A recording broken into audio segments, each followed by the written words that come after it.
നമ്മൾ ഇങ്ങനെ വന്ന് ഈ വാതിലൊക്കെ തുറന്ന് നമുക്കകത്ത് കയറി പോവാം. നമ്മൾ വന്ന ആ ഒരു വഴി ഒന്നുകൂടെ കാണിച്ചു തരാം. അവിടെ നിന്നാണ് നമ്മളിപ്പോൾ ഇങ്ങോട്ട് വന്നതാ ഇവിടെ എത്തി. അടിപൊളിയല്ലേ?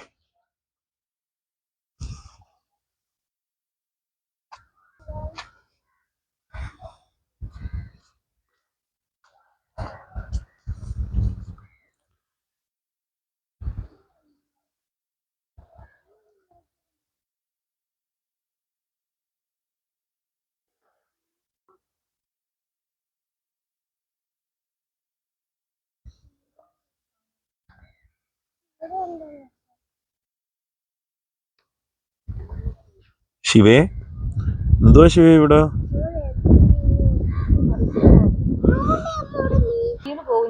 ഇവിടെ വന്ന് നിന്നത് ഒരു തണുത്ത കാറ്റടിച്ച് അടിപൊളി, സൂപ്പർ. കണ്ടില്ലേ?